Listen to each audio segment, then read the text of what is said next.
Buenas tardes o buenos días, dependiendo de la zona a la cual se conectan a través del Zoom o Facebook.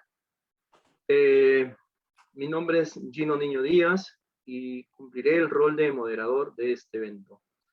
Recibo un cordial saludo a nombre de los peruanos en el exterior, Bündnis für Demokratie und Regierbarkeit, Alemania, un espacio de debate y discusión de actualidad política en el Perú y el mundo. Comprometidos en activar propuestas y acciones en favor del desarrollo social, nos reunimos hoy para desarrollar el primer conversatorio económico denominado Aspectos internos y externos de la subida del dólar en el Perú. Para ello contamos con la participación de 3 panelistas. Eduardo Recoba, él es economista y periodista. Estudió en la Pontificia Universidad Católica del Perú y en la Universidad San Martín de Porres. En esto obtuvo la especialidad de finanzas. Ha trabajado en la universidad, en unidades de tesorería, control de gestión y en asesoría de bancos de Perú, Ecuador y Brasil. Docente in-house del banco UBS y Scotiabank, ambos en Lima, Perú. Como periodista trabajó en la revista Semana Económica, en el portal lamula.pe y en la revista Poder. Como segundo panelista tenemos a Gerardo Basurco. Estudió economía en Friburgo, Alemania. Se doctoró en 1984 con el tema La relación entre los modelos de desarrollo y sistemas de dominación del Perú. Por favor, sus micrófonos. Esta es mi first. Disculpen. ¿Pueden, por favor, apagar sus micrófonos? Listo. Desde 1979 ha trabajado regularmente como docente para la AIZ, hoy parte de la GIS, hablado así en alemán, en temas de política de desarrollo y problemática de los países andinos. En 1984 ejerce como consultor de negocios especializado en el comercio exterior y la implementación de tecnologías innovadoras en las áreas de la información y la comunicación. En el 2013 fundó la plataforma de Internet Peruvisión para promover la imagen de Perú y las exportaciones de pymes en Europa. Tenemos como tercer panelista a Silvio Rendón. Es un investigador independiente que reside en Filadelfia, Pensilvania, Estados Unidos. Analista de la realidad peruana y mundial. Tiene un doctorado en economía de la Universidad de Nueva York. Previamente obtuvo una maestría en filosofía en la Universidad de New York y una licenciatura en economía en la Pontificia Universidad Católica del Perú. Ha sido profesor ayudante en la Universidad Pompeu Fabra, ITAM, y en Stony Brook University. También visitó la Universidad de Western Ontario y la Universidad Carlos III de Madrid. Los intereses de investigación de Silvio tratan principalmente de la estimación de modelos estructurales, de búsqueda de empleo, inversión empresarial, migración, mercados lingüísticos y laborales, difusión de conocimientos y estimación de datos de panel. Ahora, ya presentado a los panelistas, voy a explicar la dinámica del conversatorio. Cada panelista tendrá como máximo 20 minutos para abordar su tema. Al término de cada tema, podrán los otros 2 panelistas emitir una apreciación breve. Esta breve apreciación estará estipulada entre 2 a 3 minutos de duración. Son aproximados, si desean, ¿no? Acotar, agregar o de repente a refutar algo, ¿no?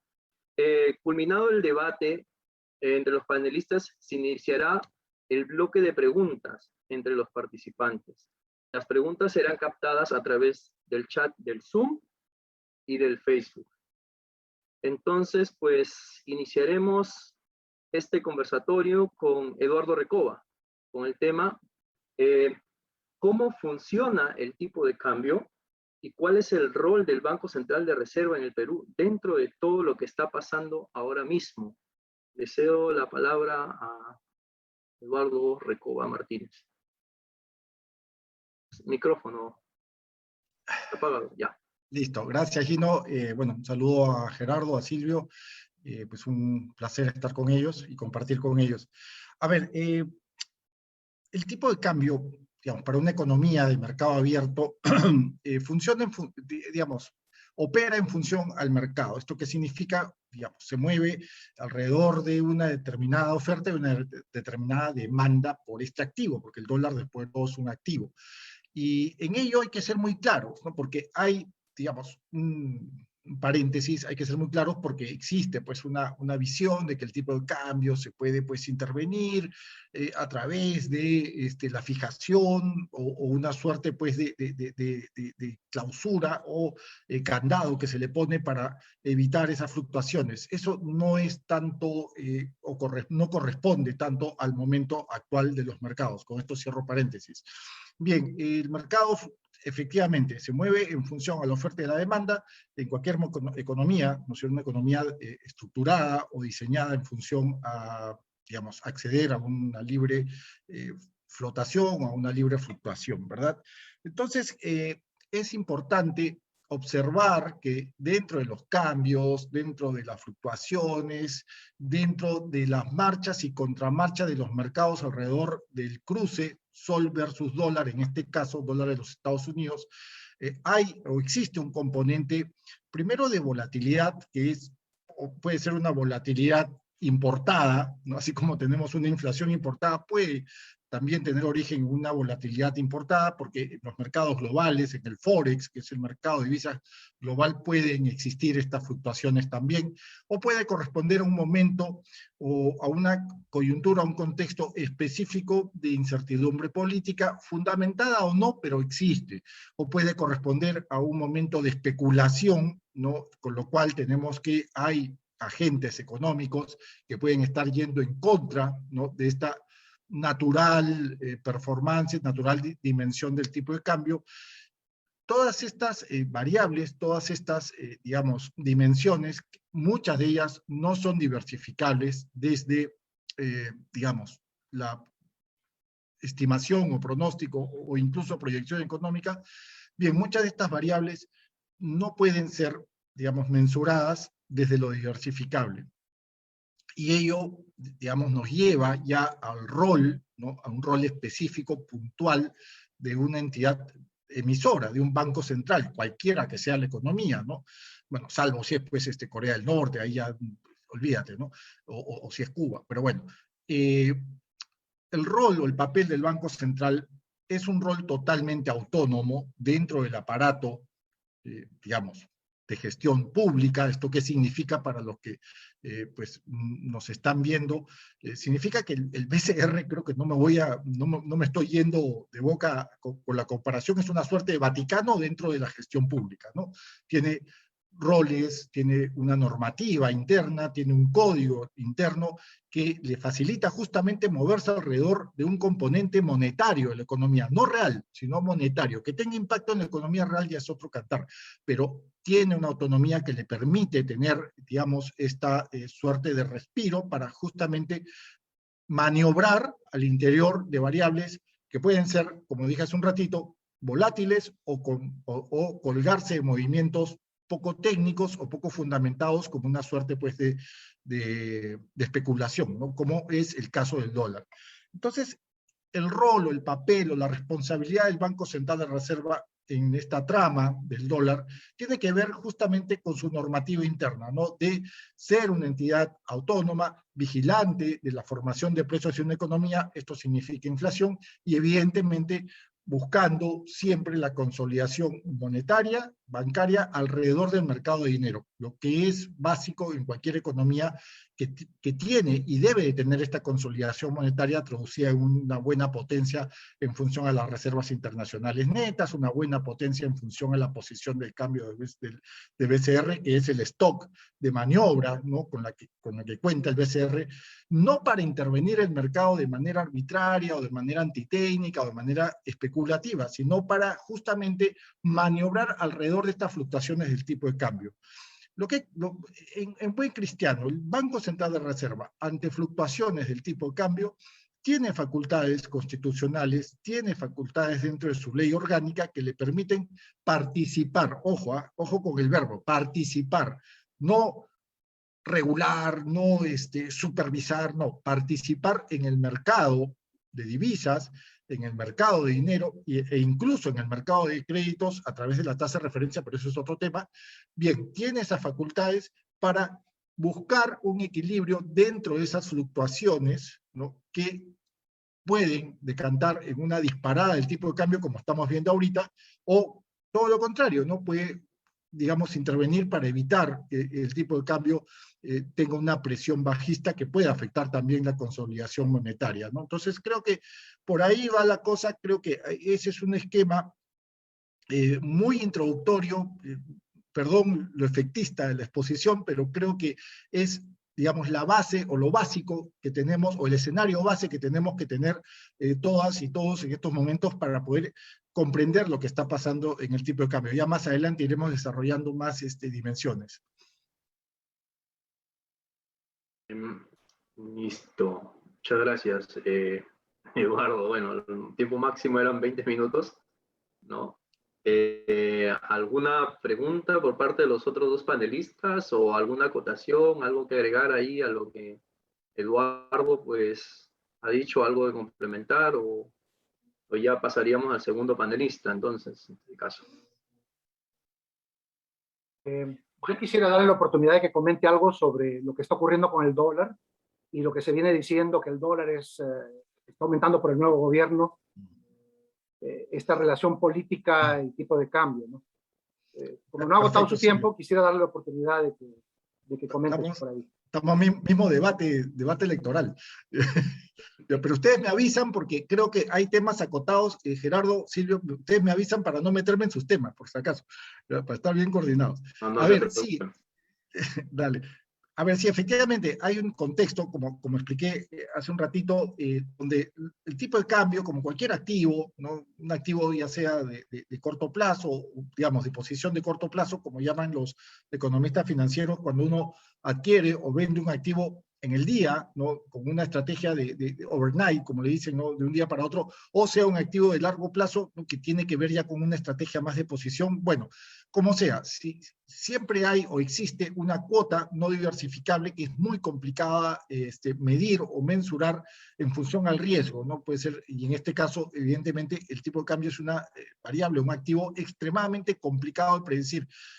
Como siempre digo en medios, ¿no?, y como siempre menciono en medios, cuando escuchemos a un economista hablar de que el tipo de cambio va a llegar a tanto, con un número crudo, un número duro, mejor cambien de canal o no vuelvan a comprar el periódico donde le están dando tribuna a este economista, porque es muy complicado predecir el tipo de cambio.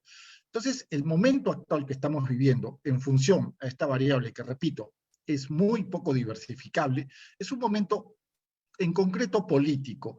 El sustento, digamos, la sostenibilidad o el trazado de datos es muy débil porque tiene que ver con expectativas. Y en la economía, bueno, prácticamente es la ciencia no solamente de la elección, sino también es la ciencia de las expectativas. Que estas expectativas estén fundamentadas o no, ya es otro tema. Lo cierto es que en estos momentos lo que estamos viendo es una presión alcista del dólar estadounidense en el cruce versus el sol, una presión alcista que no tiene un asidero, lo dicho, desde el trazado de datos muy fuerte, muy poderoso, muy sólido. Más bien está colgado de incertidumbres políticas que la venimos acusando desde la segunda vuelta. Fueron 8 semanas de dudas, de temores, sobre todo dudas y temores originadas por el sector que perdió las elecciones, pero bueno, ya eso es historia pasada, vamos para adelante. Esas dudas se han extendido, se han prolongado, ya sea por impericias probables de la actual gestión del presidente Pedro Castillo, o ya sea por perpetuar posiciones largas, ¿no?, por parte de agentes económicos, ¿no?, que acá pues yo no tengo ningún reparo en mencionarlos, no estamos hablando de bancos, fondos abiertos, fondos cerrados, estamos hablando incluso de firmas gestoras de activos, y claro, junto también a agentes económicos más pequeñitos, no institucionales, que, bueno, quizás con todo derecho y con toda legitimidad tienen la prerrogativa de adquirir dólares casi de manera pues compulsiva o extremadamente dinámica. Pero lo cierto es que dentro de esa, digamos, adquisición, dentro de esa demanda fortísima que estamos acusando desde hace ya 8 y poco más semanas, no existe un fundamento más allá de la especulación, más allá de asumir posiciones largas, porque recordemos que pues, los bancos o los fondos o las firmas gestoras no son ONG, tienen que tener, digamos, generar una cartera lo suficientemente poderosa para que ellos generen beneficios o utilidades. Entonces, asumir estas posiciones largas no es, o asumir que existen estas posiciones largas, que básicamente es presionar el precio de un activo para que éste suba y después, digamos, con un precio alto a futuro, poder venderlo o seguir vendiéndolo, que es lo peor, ¿no? Bueno, asumir que existen estas posiciones largas no corresponde a una conspiranoia necesariamente, simplemente se trata de observar cuál ha sido no solamente el comportamiento de los principales agentes económicos y sobre todo institucionales, sino también observar cuál es el espíritu, ¿no?, que tienen los mercados locales financieros, ¿no?, que es un espíritu colgado de un modelo de negocio totalmente monopolístico y oligopolístico, ¿no?, y que pueden, ¿no es cierto?, y pueden, digamos, ejercer estas maniobras, ¿no? Entonces, no es asumir una posición conspiranoica, es simplemente irse a los datos, observar cuáles son las tendencias, observar cuál es, digamos, el discriminante de los depósitos dólares versus soles en la banca local, para darnos cuenta de que acá hay una situación que es totalmente inorgánica y es totalmente antitécnica, ¿verdad? Gracias, Eduardo. ¿Algo más que acotar? Si no, pues pasaríamos al siguiente, porque todavía tienes tiempo, Eduardo, si deseas agregar algo. Lo que sí que quisiera añadir, Gino, es lo siguiente, ¿no? Que buscar, digamos, una explicación a esto, me parece que es parte también de generar un debate al interior también de la estructura de los mercados locales y cuál es el ethos, ¿no?, cuál es el espíritu que tienen determinados operadores, sobre todo institucionales. Y lo otro es hasta cuándo va a durar esta impronta en el tipo de cambio, hasta cuándo va a durar esta dinámica, ¿no?, en el tipo de cambio. Hemos cerrado la semana antepasada cerramos con una buena señal, bueno, se dio un poquito, ¿no?, de 4.10, cerró el viernes 13 a 4.08, pero este viernes que acaba de pasar, pues hemos tenido, pues, este viernes 20 hemos tenido un 4.10, un 4.11, entonces, claro, porque entre el 13 y el 19 y el 11, pues tuvimos un canciller que tuvo que renunciar porque fue acusado por una institución, pues prácticamente de apología, entonces, y tenemos todas esas marchas y contramarchas que en lo político vienen pues decantando, sobre todo en el mercado de dinero. ¿Esto es saludable? Definitivamente no. ¿Y esto hasta cuánto va a durar? Hay también un componente, ojo, global, un componente global.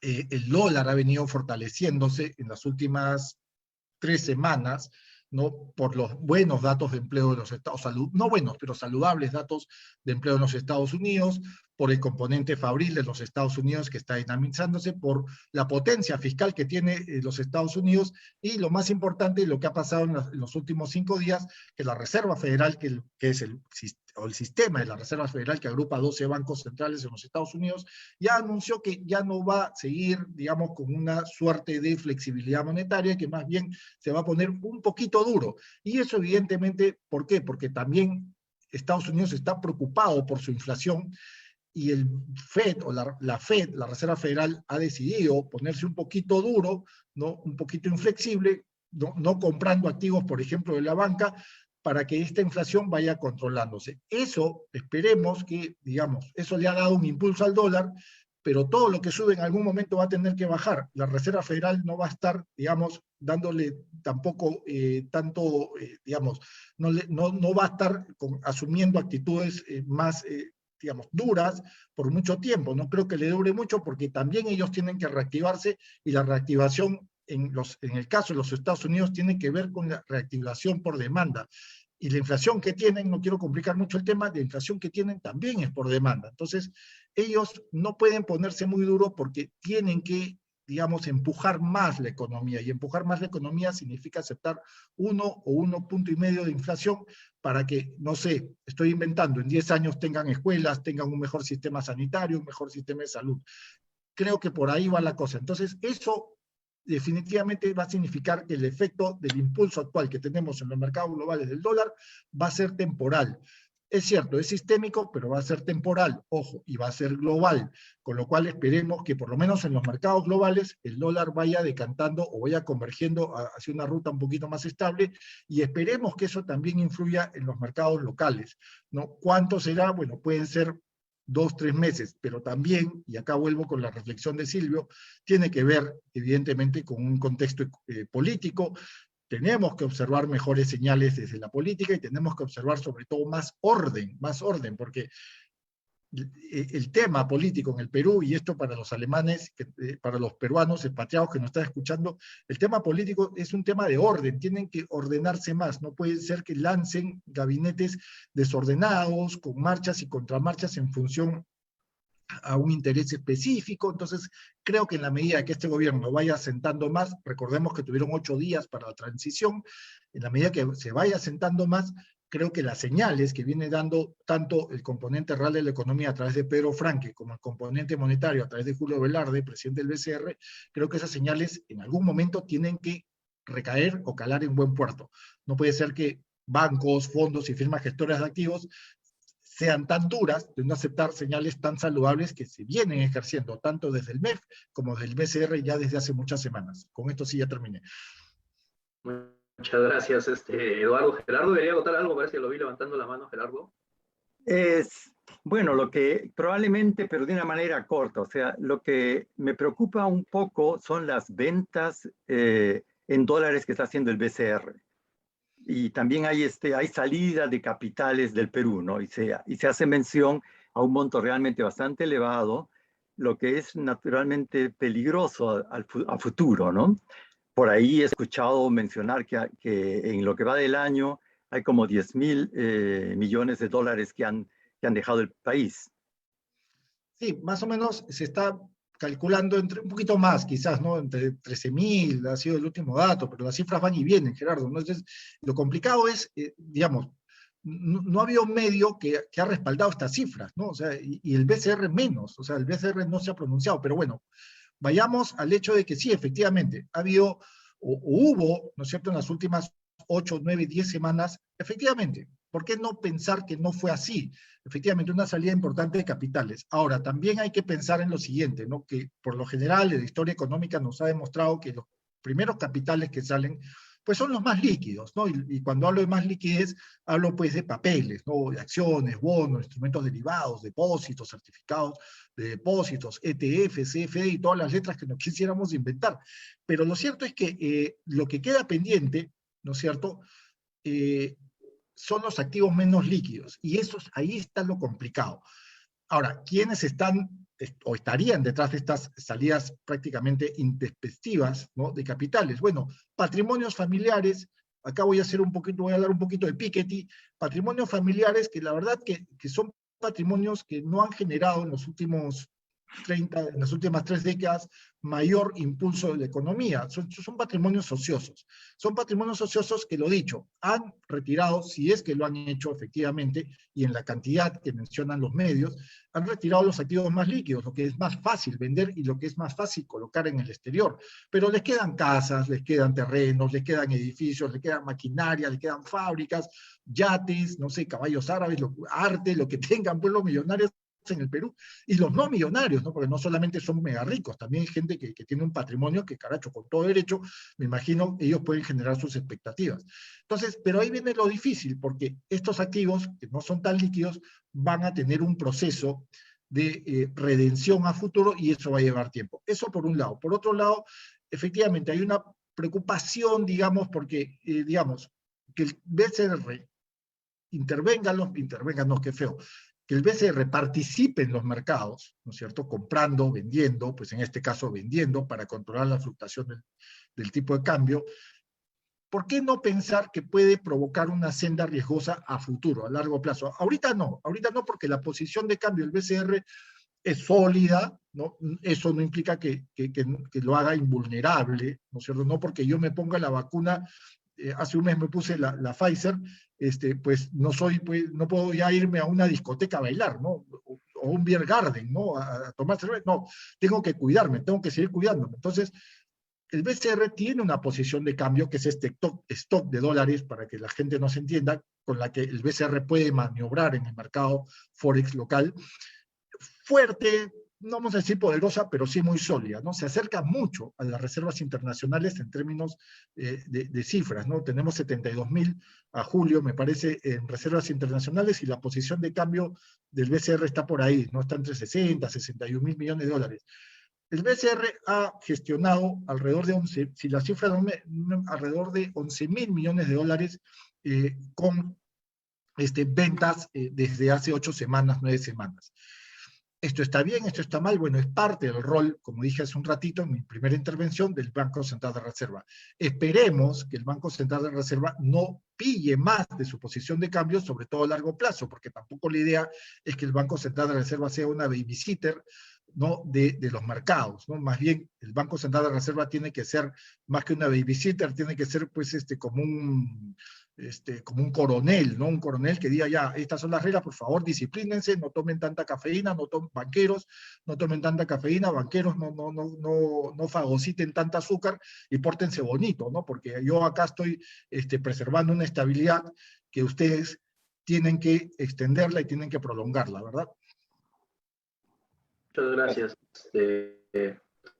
Muchas gracias, Eduardo Recoba. Bueno, ahora sí, pasamos con Gerardo Basurco.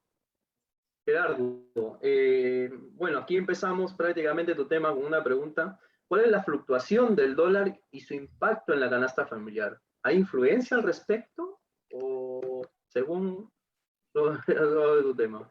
No, claro que hay este impacto, pero preferiría, digamos, abordar el tema. He preparado una PowerPoint y por eso pienso que esa pregunta va a quedar resuelta en la medida que desarrolle el tema. Bueno, en primer lugar, saludo a toda la audiencia. En primer lugar, agradezco al PEX Alemania, Bündnis für Demokratie und Regierbarkeit, por esta iniciativa que me parece muy importante. Y saludo tanto a Silvio como a Eduardo por su participación. Para mí realmente es un gusto, porque es la primera vez que digamos, participo en un evento en el que me dirijo a peruanos en Europa y también en el Perú. Por lo general lo hago en alemán o inglés, digamos, hoy día es la premiere. Por ese lado me siento es para mí realmente un honor poder hacerlo. Ok, entonces les presento, empiezo con la PowerPoint, un segundito. Vamos a ver si todo funciona como lo tenía previsto.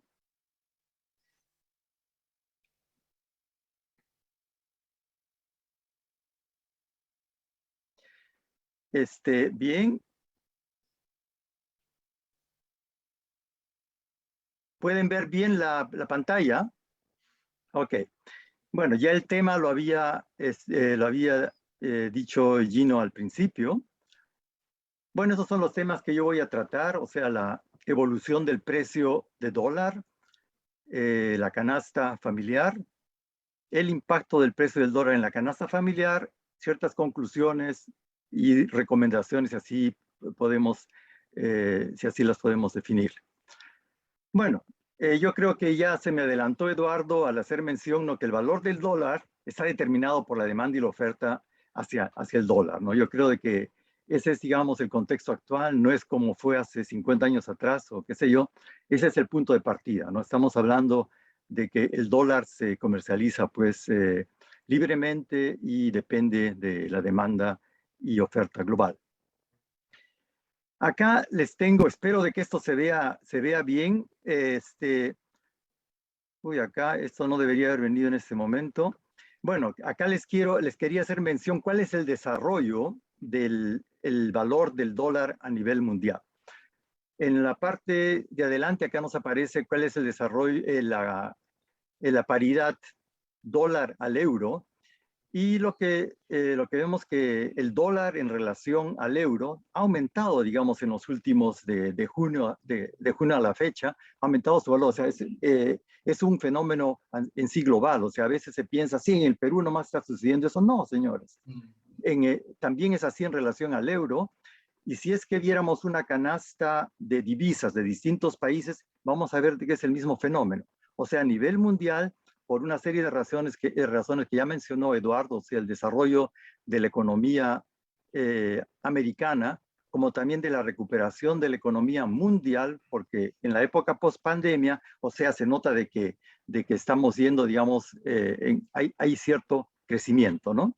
Eso por un lado, o sea, el precio del dólar está creciendo por distintos motivos, recuperación de la economía, el cambio de Trump también a Biden, creo que ejerce un papel también bastante importante. Solamente para tratar un par de probables explicaciones. Bueno, acá lo que tengo es a nivel, digamos, de América Latina o específicamente los países de la Alianza del Pacífico. Y lo que podemos percibir en estas curvas es de que el aumento del precio del dólar, o sea, no solamente es en el caso peruano, como vemos acá, también en el caso colombiano, probablemente con más fluctuaciones, también está en subida, y de igual manera en el caso chileno. Ahora, interesante es ver el desarrollo de México.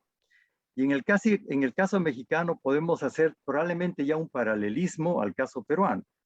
O sea, como ustedes bien saben, también en el caso de México, es un partido de izquierda que toma las riendas del gobierno.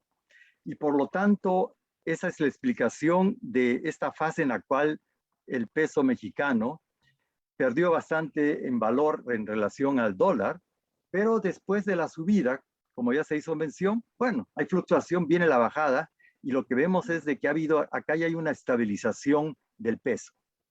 Con lo que quiero decir, bueno, en el caso peruano también hay un aumento, pero vendrán, yo creo, va a venir otro momento de consolidación, naturalmente acorde a cómo se siga desempeñando el gobierno peruano en tema económico como político.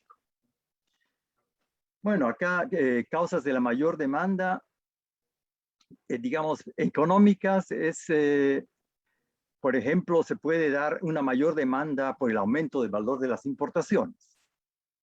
Si es que aumenta el valor de las importaciones, y ese podría ser el caso, bueno, ahí voy a incidir luego, si es que el precio del trigo sube y el Perú necesita trigo para poder fabricar pan y fideos, tallarines y qué sé yo, es obvio de que el Perú necesita más dólares para hacer esas importaciones. Bueno, esa es una probable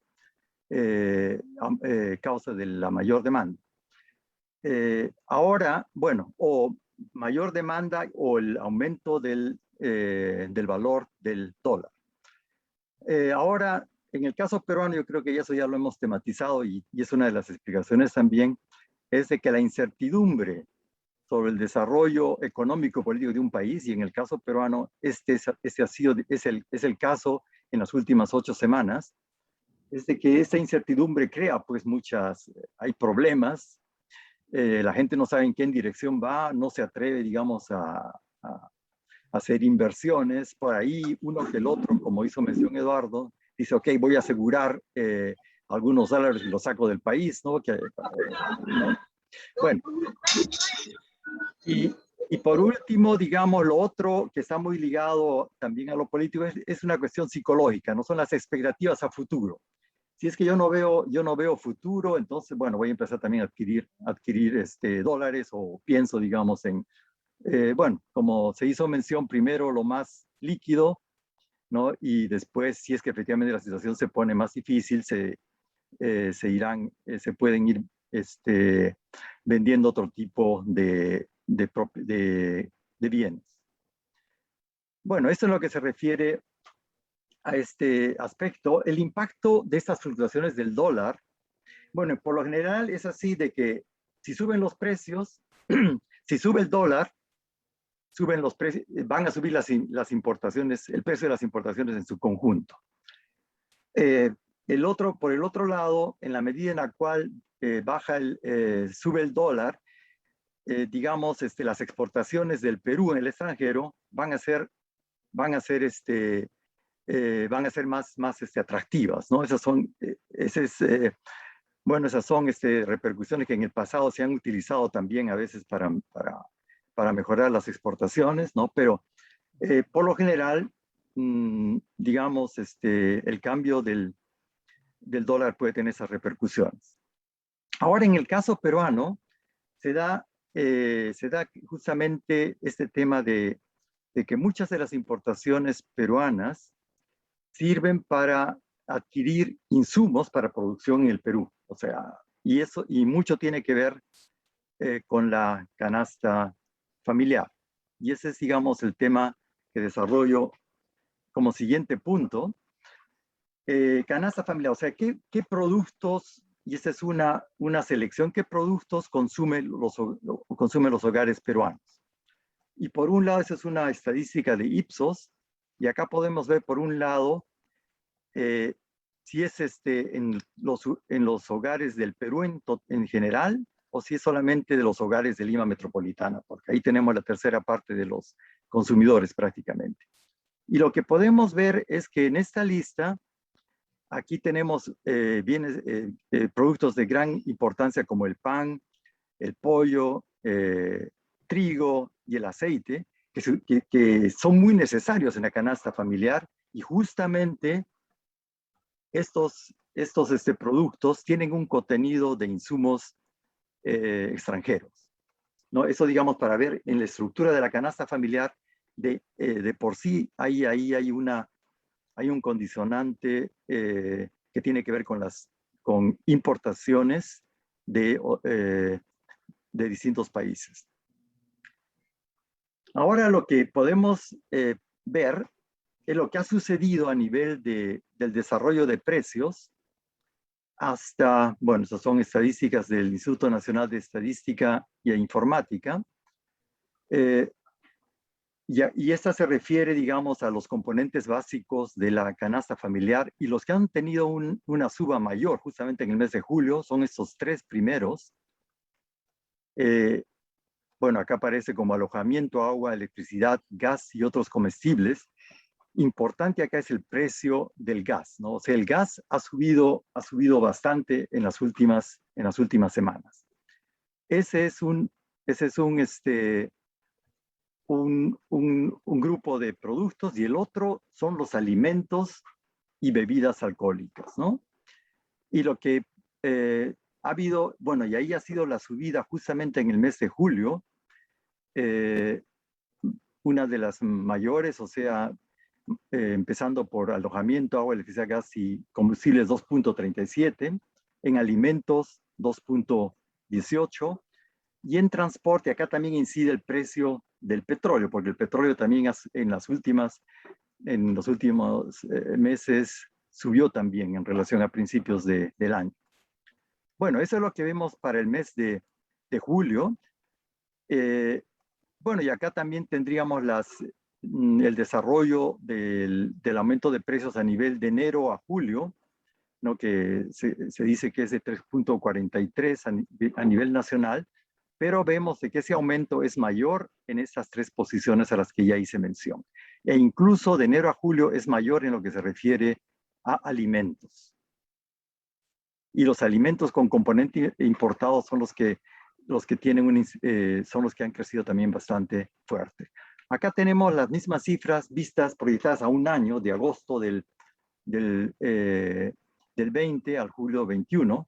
Y acá vemos también de que al menos los dos primeros grupos han tenido un crecimiento bastante elevado. O sea que esto ya es como prácticamente como estructural, no solamente desde el último mes de julio, sino ya desde un año vienen habiendo acá unas subidas fuertes. Bueno, eso por un lado. Ahora pasemos al siguiente punto. ¿Cómo es el desarrollo de precios en las regiones? Porque por lo general se toma simplemente solo Lima Metropolitana como digamos, como referencia. Lo que muestra esa estadística es para el mes de julio, o sea, las mayores subidas del índice de precio del consumidor se da por ejemplo, en Pucallpa, se da en Amazonas, se da en Moquegua, también por acá. Más bien ahí no he encontrado explicaciones por qué, es de que ahí el aumento ha sido mayor, pero notamos que en un país diverso como el nuestro también los aumentos de precios y la inflación es a veces distinta. Ahora, lo que tengo acá en la otra gráfica es el desarrollo de los precios en el año, o sea, de agosto a julio. Bueno, porque me parece más interesante. Y acá lo que se puede ver es de que, por ejemplo, en Arequipa, el aumento ha sido el menor y el mayor se da en Puerto Maldonado. Bueno, naturalmente en las ciudades limítrofes, las que están muy alejadas de los centros, por lo general ahí me parece que hay una explicación por qué es de que suben los precios más, tiene que ver mucho con el transporte, por ejemplo, ¿no? Bueno, esto es simplemente para que vean de que el desarrollo de los precios también a nivel regional puede ser distinto. Bueno, acá veamos ahora, acá entro a un par de bienes en específico en el cual se puede ver claramente el impacto del dólar en el desarrollo de estos precios, ¿no? Por ejemplo, el gas propano doméstico ha subido en todas las ciudades del país en un promedio de 9.3%, y esto realmente es bastante, ¿no? Y esto, al final, esto sirve para que esta es una razón por la cual el poder adquisitivo de algunos sectores del Perú ha bajado bastante, ¿no? Y acá tiene que ver esto mucho con el precio internacional del petróleo, el tipo de cambio y también los problemas ese fue un problema que fue álgido, ¿no? El abastecimiento con el gas ligero justamente en la capital, ¿no? Porque los barcos que lo transportaban no podían descargar el gas. Bueno, por otro lado tenemos otra alza que ha sido bastante fuerte, es el alza en aceites y grasas, en 13.3%, y justamente en mayores en el caso del aceite vegetal. Y este aceite vegetal en el Perú tiene como insumo al aceite crudo de soya, ¿no? Y veremos luego cuál ha sido el desarrollo de los precios de la soya. Por otro lado, otro producto de gran importancia es pues la carne, es el pollo específicamente, ¿no? Y los pollos son alimentados con maíz, ¿no? Y también el precio del maíz es importante y es un insumo que también se importa. Bueno, ahora a continuación veamos la explicación cómo ha sido el desarrollo de los precios en el mercado mundial, ¿no? Ahí vemos de que el precio del petróleo, que tuvo un bajonazo hasta en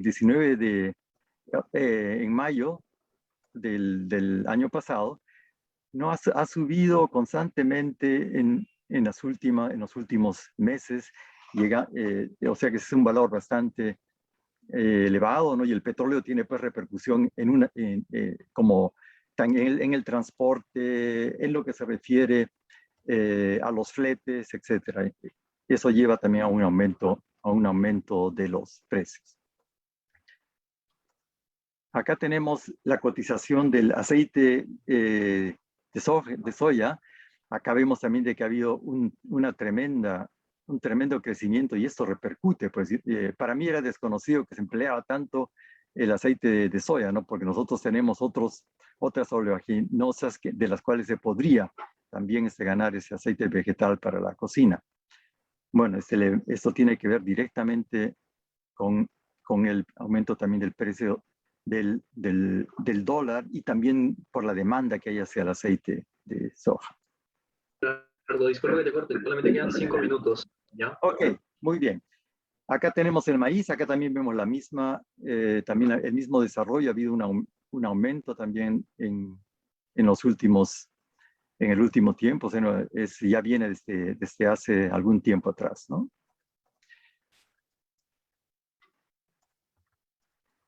Bueno, y también en el caso del trigo ha habido un aumento y el trigo es pues fundamental, ¿no? Eso es lo que estaba viendo en el último tiempo, de que hoy en día, si se con un determinado monto de dinero se podía comprar 4 panes, ¿no? O 5 panes, ahora solamente se puede comprar 4. O sea, ha sido un aumento, la incidencia del precio del trigo en la fabricación tanto de pan como de tallarines, etcétera, ha impactado, ¿no?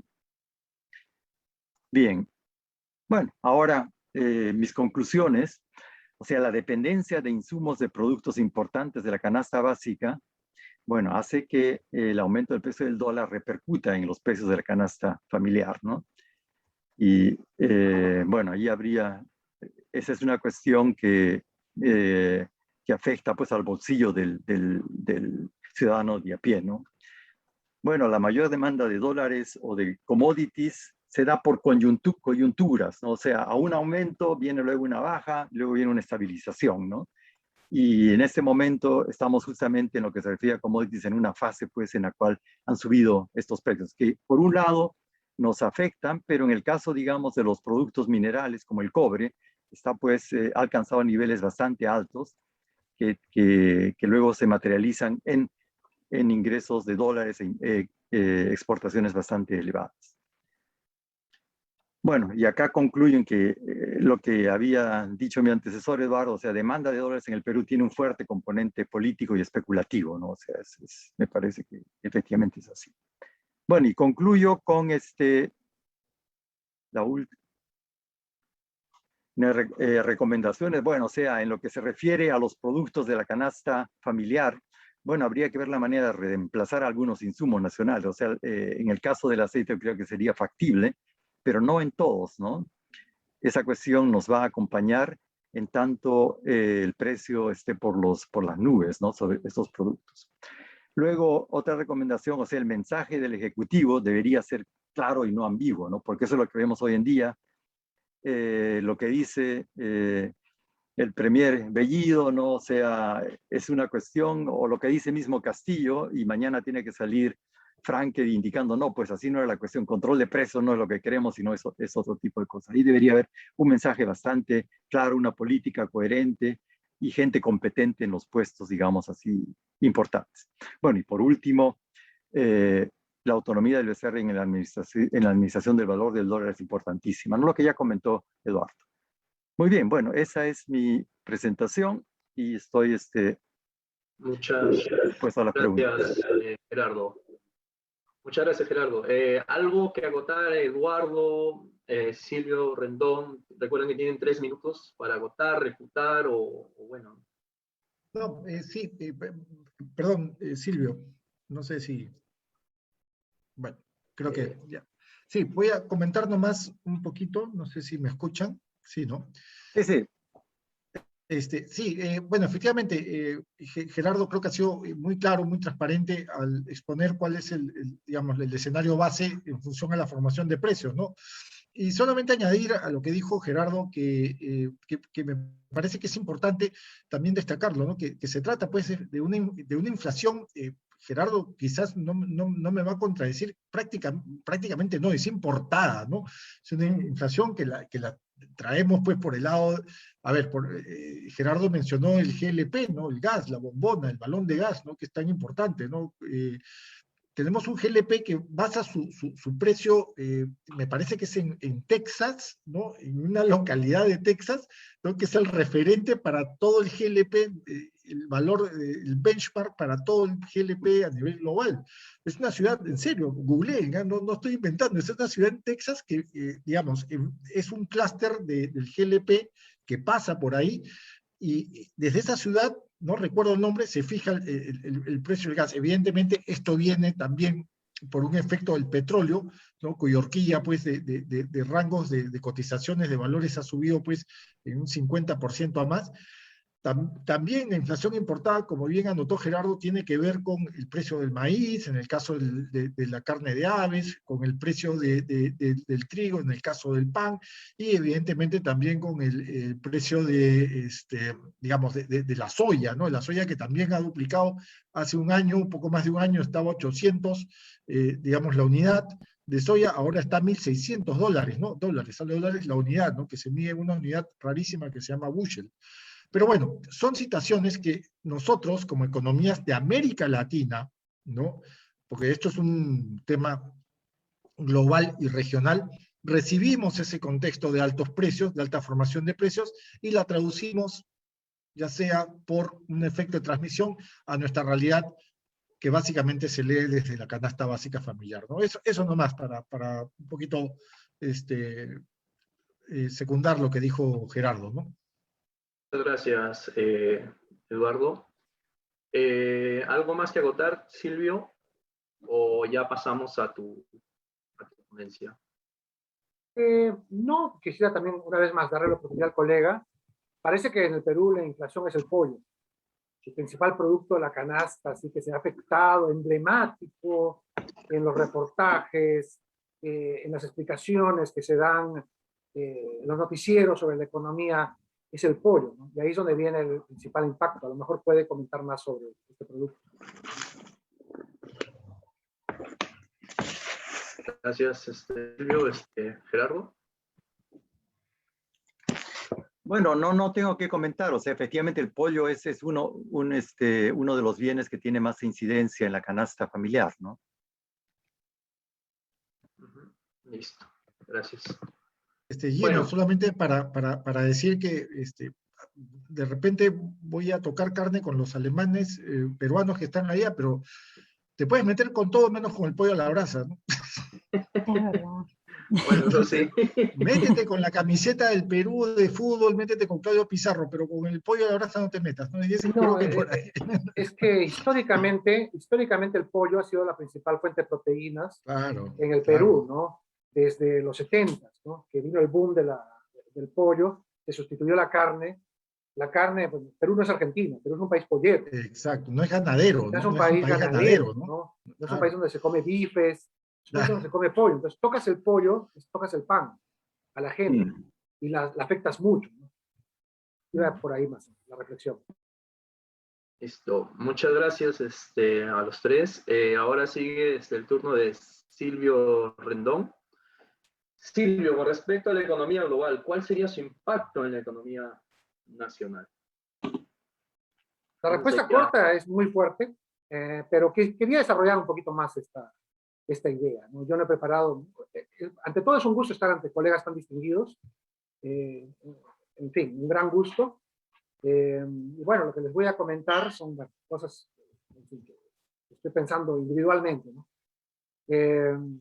Muy bien, ¿cuál es la crisis que tenemos? La crisis, ¿no? Es importante tener un diagnóstico claro del fenómeno al cual nos enfrentamos, ¿no? Es una crisis pandémica y la situación actual es que nos estamos recuperando de esta crisis. No es una crisis como la crisis de la gran recesión del 2007-2008, que fue una crisis financiera, ¿sí? Y al Perú fue una crisis externa, de alguna manera que mal que bien el Perú la pudo capear bien. Es una crisis en la cual hemos decidido cerrar la economía por precaución, para no contagiarnos, ¿sí? Ha sido una decisión consciente. Y obviamente que si tú estás en cuarentena, la actividad económica, obviamente, pues que tiene que rebajarse. Es decir, es una crisis que ha sido decidida por precaución sanitaria para mantener la salud. No, si nosotros dijéramos, bueno, se abre la economía, bueno, habría la gran recuperación. Pero ¿cuáles son los riesgos sanitarios, nuestra salud, contagiarnos? Si se viene el retorno a clases, si viene el retorno a las actividades, a los restaurantes, a las, en fin, discotecas, todo esto que es actividad económica, que, en fin, es muy importante. Entonces, es una crisis que viene por una epidemia, una pandemia, ¿sí? Y esto ha sido mundial. Y en Alemania, en Estados Unidos, en América Latina se ha tenido que parar la economía. Hemos decidido eso, ¿sí? Ha sido una decisión consciente. Y a medida que, bueno, que vinieron las vacunas, a medida que vino este reflujo de la incidencia de la pandemia, ha venido la reactivación. Y con la reactivación han venido nuevos desafíos, porque todo esto depende de la velocidad de la vacunación, e incluso con la vacunación, se ha visto en Chile y en otros países, en Israel, en otros países que han sido muy efectivos con la vacunación, se ha visto que aún vacunándose tú puedes tener incidencia por el sector no vacunado e incluso por el sector vacunado. Entonces, esto va de la mano con la salud, y eso hay que entenderlo muy claramente. No es que es una economía que le metes demanda, ¿sí? Te pones a hacer mecanismos fiscales y monetarios y la resuelves. No. ¿Sí? Es una economía que viene de la mano con la salud. Sin salud no hay reactivación en el mundo. ¿Sí? En los Estados Unidos como Florida, como el sur, que han sido más, por decirle de alguna manera, descuidados con la cuarentena, con la pandemia, con la precaución, que incluso creen que la pandemia es un mito, pues la incidencia es mucho mayor. Y no puedes reactivar tu economía. Han querido reactivar la economía, esto ya se ha hecho, pero no ha funcionado porque vienen las muertes, vienen los casos, y no son casos, digamos, de los cuales uno se recupere tan fácilmente. La variante Delta es fuerte, te mueres, acabas en UCI, ¿sí? Entonces, esto ha tenido que ser con mucho cuidado, con mucha responsabilidad. Ahora, ¿qué pasa? Es verdad que hay una reactivación económica a medida que es tenue, va de la mano con los protocolos de salud. Tú tienes que tener mucho cuidado, tienes que usar tu mascarilla, tienes que tener distancia social, tienes que tener cuidado con el aforo. Las oficinas no pueden ser repobladas todavía para ir al trabajo. Tienen que seguir, en algunos casos, trabajando desde su casa, como ahora, en fin, muchos seguramente estamos. Entonces, esto va lentamente.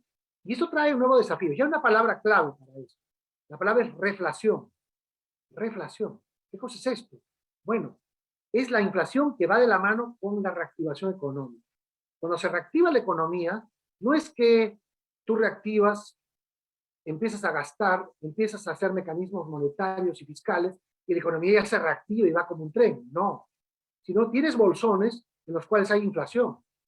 Y es lo que pasa en Estados Unidos y en el Perú también. Ocurre este fenómeno de la reflación. Se produce la reactivación, la gente tiene bonos, tiene apoyos para mantener sus ingresos, pero aún así tú tienes segmentos, sectores, regiones de la economía en las cuales se produce la inflación, los aumentos de precios. Ahora, ¿qué es lo que se ha visto en los Estados Unidos? Que estos aumentos son sectoriales y temporales. ¿Sí? La autoridad monetaria en los Estados Unidos ha hecho el análisis, el diagnóstico, y no es un diagnóstico cualquiera, sino que es un diagnóstico que se aplica pues, a nivel, es una señal a la economía, que la inflación es un fenómeno temporal, sectorial. En los Estados Unidos la inflación está liderada por los aumentos del precio de la gasolina, los combustibles, y de la mano con eso los productos asociados, como los carros nuevos, usados. Por ahí es donde tienes el aumento mayor en los Estados Unidos. Y es diagnosticado como un aumento temporal. Qué curioso, en el Perú la autoridad monetaria diagnostica algo parecido. Es un aumento temporal. Cuidado, no hay que alarmarse más de la cuenta, hay que verlo con atención, pero no hay que caer en pánicos. A veces el pánico, cuando tú tienes una estampida, es peor que el terremoto en sí, ¿no es cierto? Tienes que salir ordenadamente. Entonces, es lo que se ha visto en los Estados Unidos. Y en los Estados Unidos, de la mano con la reactivación económica, viene también, bueno, ha venido medidas que ya han sido mencionadas por mis colegas anteriormente, ¿sí? La intervención en el tipo de interés, ¿sí? La autoridad monetaria tiene un papel y está aumentando, ¿sí? Tú es una economía, cuando tienes peligros, presiones inflacionarias, cuando ya se da cierta reactivación, tú no necesitas tener los tipos de interés tan bajos, ¿sí? Entonces, ¿qué pasa? Aumentan los tipos de interés y con eso también el dólar se revaloriza, se aprecia. Para los Estados Unidos esto es bueno. ¿Por qué? Porque se abarata las importaciones. Si uno ve, ya se ha mencionado también por mis antecesores, que el dólar no es que ha subido solamente frente al sol, frente a la moneda peruana, sino frente al euro y otras monedas extranjeras. Es un fenómeno mundial, ¿sí? Que uno lo puede detectar. Entonces, y es un fenómeno mundial respecto del euro, respecto de las monedas latinoamericanas también, ¿sí? Entonces, es algo que está ocurriendo mundialmente por las propias medidas y por la propia economía de los Estados Unidos. Y eso obviamente tiene consecuencias para el Perú. Entonces, eso hay que entenderlo. Ahora, hay también el factor China. China es la segunda economía mundial. Y lo que pasa en China también ocurre a nivel, tiene una implicación, tiene una repercusión a nivel mundial. Y esto también ya se ha señalado. Ahora, las señales de la reactivación china son como todavía contradictorias. ¿Sí? Se espera, hay señales, digamos, optimistas de que viene la reactivación y con eso viene el reempuje de la demanda. Eso también es importante para el caso, obviamente, peruano, porque China es un socio comercial importante. Tiene inversiones y compra el Perú, minerales. Eso está clarísimo. Pero hay señales, una vez contradictorias, positivas y negativas. Y en Estados Unidos también. Ha habido y hay sectores de opinión pública, ¿ya? Hay sectores que aseguran que este gobierno de Pedro Castillo va a llevar al Perú pues, a Corea del Norte, al comunismo, etc. Por eso yo no le llamaría incertidumbre, hay certidumbre. Hay sectores que están convencidos. Basta ver los titulares y cómo se ha llevado esta campaña electoral y lo que en otros países se llama el conflicto postelectoral, que se ha dado en otros contextos también, notablemente recientemente en los Estados Unidos, con Trump. ¿Ya? Entonces, y luego, posteriormente, ya cuando Castillo nombra su gabinete, etcétera, como que hay sectores que creen ver confirmada su idea, están convencidos de que este gobierno pues, va a traer expropiaciones, colectivizaciones, controles de precio masivos, etcétera. Y obviamente, cuando te dan esa señal, con mucha fuerza y de forma muy repetitiva, los sectores por si acaso se protegen. ¿Será verdad? ¿Será mentira? Y algunos que están convencidos que es verdad dicen, yo mi dinero me lo saco. Te están diciendo que te van a quitar tus ahorros, ¿qué haces? ¿No? Agarras tu celular y transfieres tu dinero. Cada vez es más fácil hacer estas jugadas. O te buscas, te averiguas y sacas tu dinero. Y obviamente que la gente, o las empresas y los sectores que tienen más conocimiento y más, para los cuales es más fácil hacer estas transacciones, lo hacen, sin lugar a dudas. Por si acaso, ¿sí? Porque yo no quiero verme, en fin, no depende de cuál sea tu grado de credibilidad de estas señales. Algunos lo hacen por si acaso, otros están convencidos. Pero evidentemente que eso trae un efecto. Ahora, ¿cómo se revierte eso? Ya se ha visto también. Bueno, se da señales también. Cuando los mercados ven que Pedro Franco, Oscar Dancourt y otros sectores, otros economistas, asumen la conducción económica del candidato y luego del gobierno, y estos sectores, Pedro Franco, se reúne con el Citibank, se reúne con Scotiabank, se reúne con inversionistas chilenos, españoles, y les dicen, no vamos a expropiar, obviamente que la confianza se ve recuperada en cierto sentido, porque tampoco los sectores financieros dicen, bueno, pero Pedro Franque me lo dice con mucha certidumbre, pero yo cómo sé que Pedro Franque va a seguir. Obviamente que ellos también reaccionan con cierta, digamos, precaución ante la señal. Ven que Pedro Franque es nombrado ministro de Economía y obviamente que ese es un paso más hacia la confianza. Lo ven anunciando medidas, lo ven más sólido, ven que el presidente anuncia, curiosamente, un meeting. ¿Cuándo se ha visto que se anuncie esto en un meeting? Se anuncia que se ratifica Julio Velarde en el Banco Central. Bueno, eso ratifica confianzas, ¿de acuerdo? Entonces, hay esas expectativas, esas señales, esa desconfianza, se ve pues erosionada también con las señales de confianza del candidato y luego del gobierno. ¿Sí? Entonces, eso es lo que uno puede decir. Si es un fenómeno temporal, el tema del tipo de cambio, y es un fenómeno de expectativas, ¿cómo se resuelve eso? Pues con expectativas en sentido contrario. Ahora, esas expectativas, esas señales tienen que ser creíbles. Y hasta el momento, bueno, hay la credibilidad, pero por otro lado, hay señales pues que no les gustan los mercados. ¿Sí? Cuando se ve el gabinete y se ve pues, que hay pues, ministros, sectores que van siendo cuestionados, que van siendo, en fin, como que no ve, ahí está pues el comunismo. No ve, ahí está pues el chavismo. ¿No? Ahí está, les advertimos. Sabíamos que se iban a cumplir nuestras predicciones, pero no sabíamos que se iba a cumplir tan rápido tampoco. Ahí está, miren ese gabinete de choque. ¿No? Y obviamente que con eso ya te matan pues, lo que el gobierno está tratando de construir en términos de expectativas favorables, expectativas de un buen manejo económico. Ahora, ¿qué va a pasar con esto? Porque todo eso tiene un impacto económico inmediato. Ya se ha visto, ¿no? Se anunció Abelardo y el tipo de cambio bajó. Pero bajó ahí nomás y después volvió a subir. Porque hay una tendencia secular también. ¿Sí? Entonces, como que al comienzo en el Perú se podría decir que sí, fue por expectativas negativas, pero luego ya es una tendencia global, ¿ya? Que se da en la región, y de ahí, bueno, si es una tendencia global, hay poco lo que puedas hacer. Puedes quemar tus dólares, puedes tratar de crear un microclima, pero va a ser poco lo que vas a poder hacer si es una tendencia global que viene de los mercados mundiales. Entonces, es lo que yo puedo decir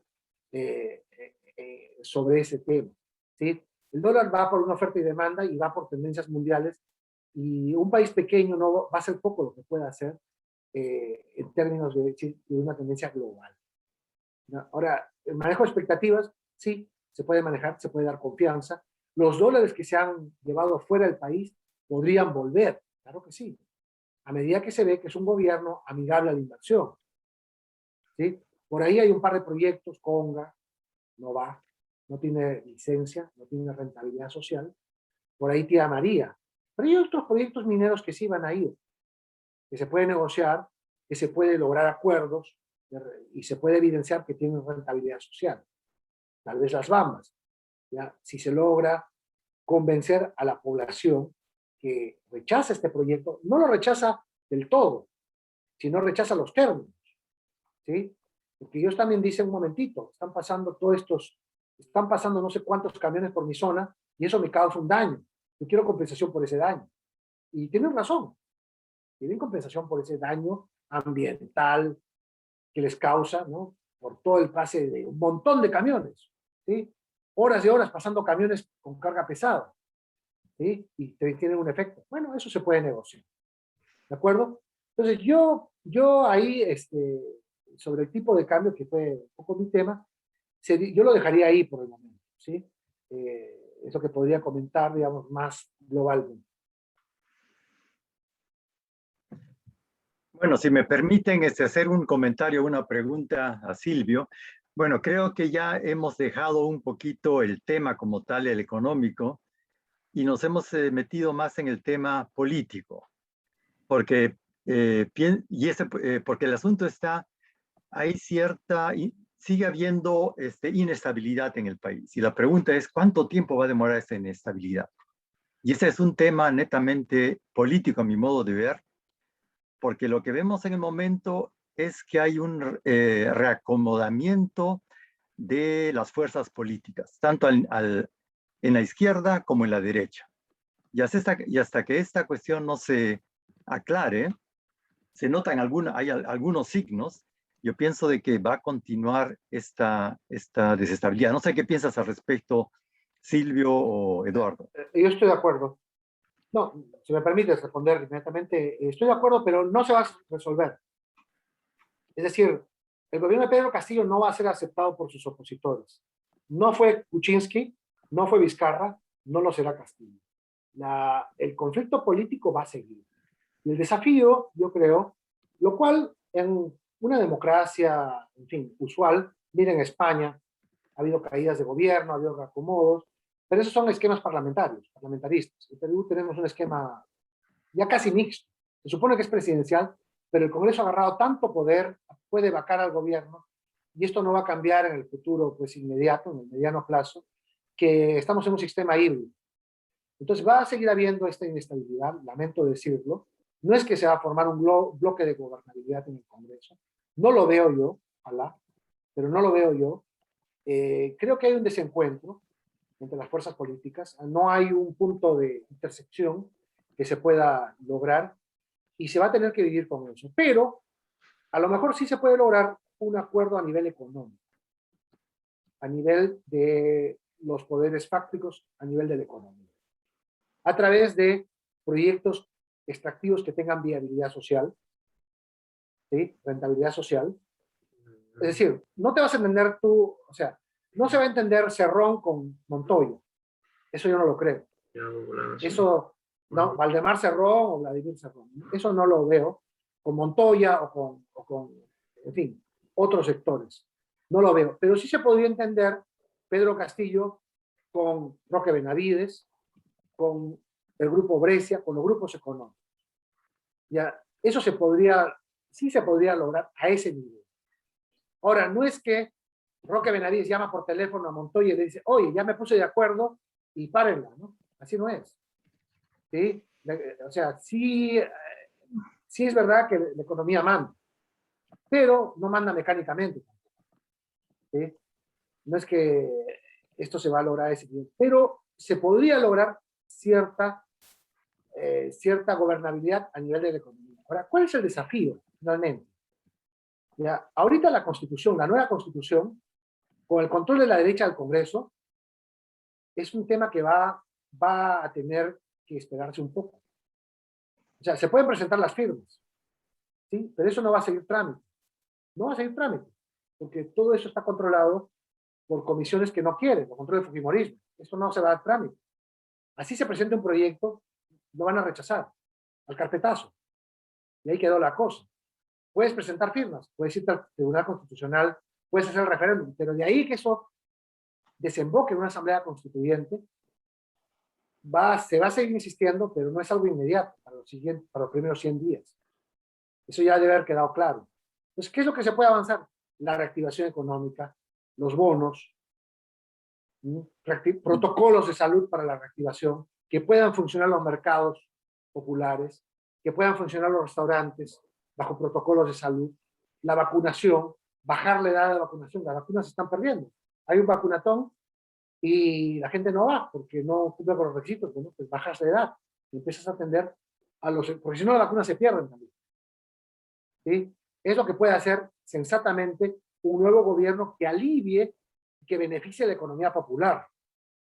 ¿Ya? Ese es el principal desafío para los siguientes meses. De un gobierno que tenga una orientación, digamos, una orientación social. ¿Sí? Yo es lo que podría decir. Bueno, pero creo que, y Gino, no sé cómo estamos, tú deberías tomar la moderación. Sí, ¿Cómo todavía, estamos? sí. Todavía tenía tiempo, por eso es que lo había dejado todavía. Habían sido 5 minutos más el pequeño impasse que hemos tenido, por eso es que pues he dejado todavía ver ahí. Bueno, entonces continuando con esto, estoy esperando a Fiorella, que ella era la que iba a llevar las preguntas. Bueno, lamentablemente por este pequeño impasse ha salido y parece que tiene problemas al momento de entrar. Como somos pocos en la sala, entonces pues la solución que daría aquí es que los invitados aquí, podemos levantar los micrófonos y pueden hacer sus preguntas.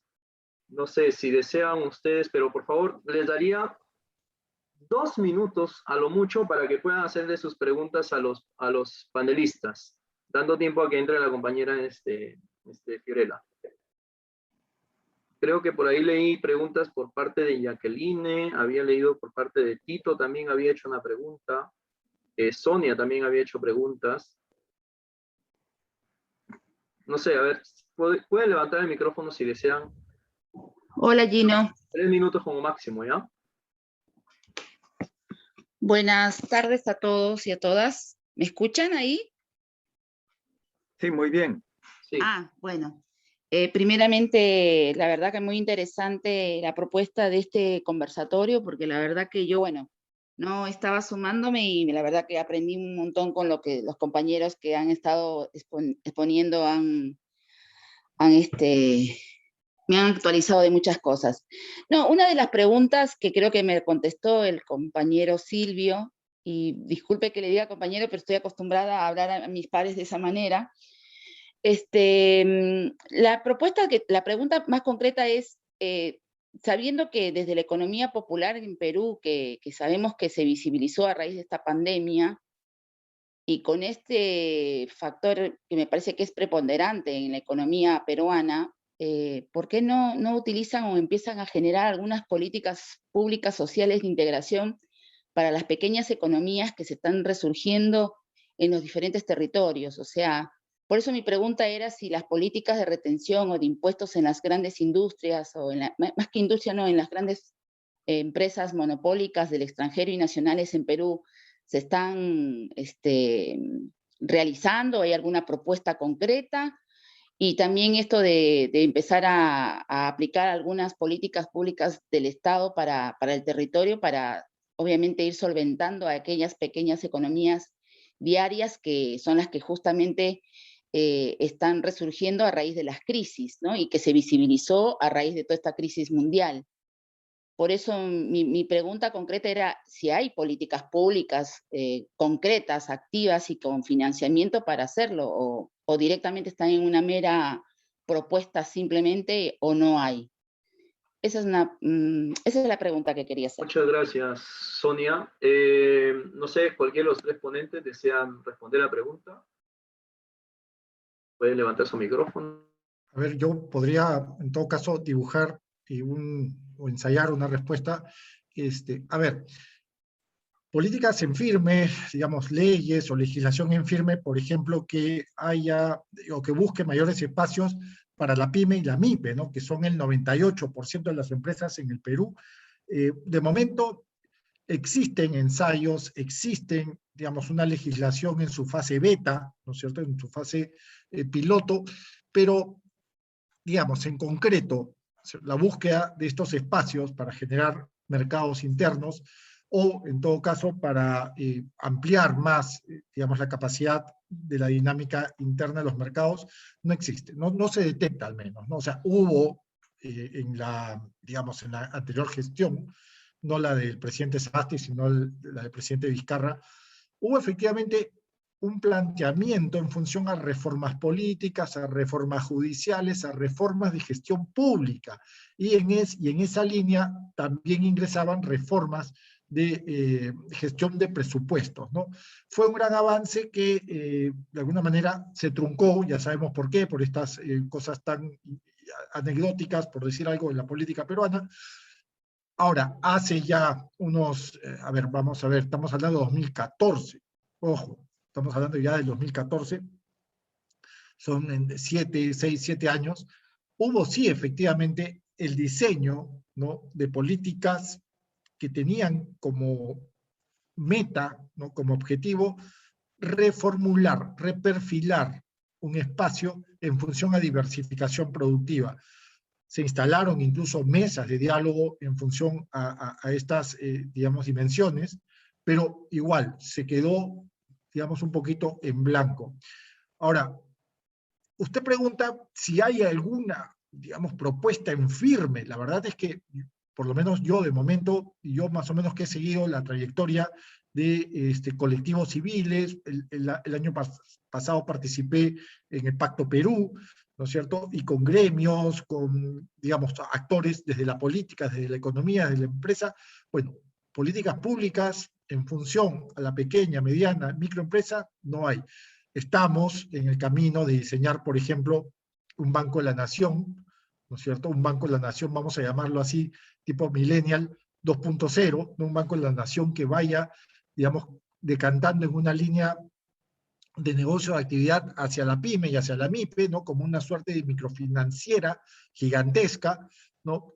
Y la otra reforma que, carambas, no quiero pecar pues de efectista, pero la otra reforma que se espera pues es el reperfilamiento del capítulo económico de la Constitución, donde efectivamente, me imagino, ¿no?, dentro del debate habrá pues que ubicar aquella discusión nacional que tiene que ver con el combate de oligopolios, con el combate de monopolios, ¿no?, que están de alguna manera insertos también en la Constitución, ¿no?, en el capítulo económico. Entonces, pero estamos muy 3T, ¿no?, respecto al tema, ¿no? Estamos muy tímidos, muy torpes y quizás ya muy tardíos, ¿no? Eso quería más o menos acotar. Espero haber dibujado en algo una respuesta en firme, a ver si Silvio o Gerardo tienen algo, digamos, más potente, ¿no? Bueno, yo podría acotar algo que también lo preguntó Leslie. ¿En qué medida, digamos, algunos grupos económicos se los quiere hacer participar de alguna manera en el financiamiento de este tipo de proyectos a los que ha hecho alusión Eduardo? Y ahí tenemos justamente esa coyuntura propicia que se da en el Perú, tanto para el Perú como para Chile, porque Leslie, supongo que eres chilena por el acento. Bueno, en todo caso, no, en todo caso, se está, dado a que el precio del cobre está actualmente bastante elevado, esto significa de que las empresas explotadoras de cobre tienen unos ingresos adicionales.